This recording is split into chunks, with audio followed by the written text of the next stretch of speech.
بسم اللہ الرحمن الرحیم۔ نماز جمعہ کا بیان۔ جمعے کے دن ظہر کے وقت نماز ظہر کی بجائے نماز جمعہ پڑھتے ہیں، جس کی کل 8 رکعتیں ہیں۔ پہلے 4 رکعتیں سنتی مؤکدہ، پھر 2 رکعت فرض، پھر 2 رکعتیں سنتی مؤکدہ۔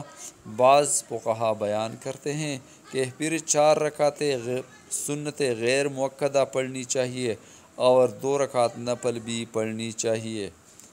مسئلہ: نماز جمعہ کے لیے ضروری ہے کہ نماز جمعہ جماعت سے پڑھی جائے۔ بلا جماعت نماز جمعہ ادا نہیں ہوتی۔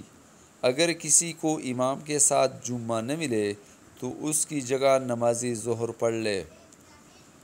حدیث شریف میں آیا ہے کہ نبی کریم صلی اللہ علیہ وآلہ وسلم نے فرمایا کہ جس شخص نے بلا عذر نماز جمعہ چھوڑ دی، پھر اگلے جمعہ کو بھی چھوڑ دی، پھر آنے والے تیسرے جمعے کو بھی نماز نہیں پڑھی، یعنی جمعہ کو ادا نہیں کیا، تو اس کے دل پر ایک مہر لگا دیا جائے گا اور وہ ایک ایسی کتاب میں منافق لکھ دیا جائے گا جس کا لکھا ہوا نہ مٹے گا اور نہ بدلے گا۔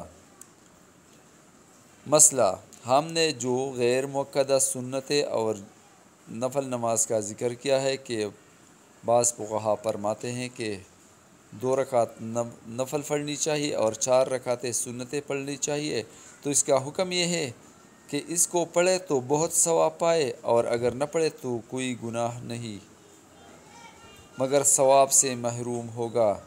مسئلہ: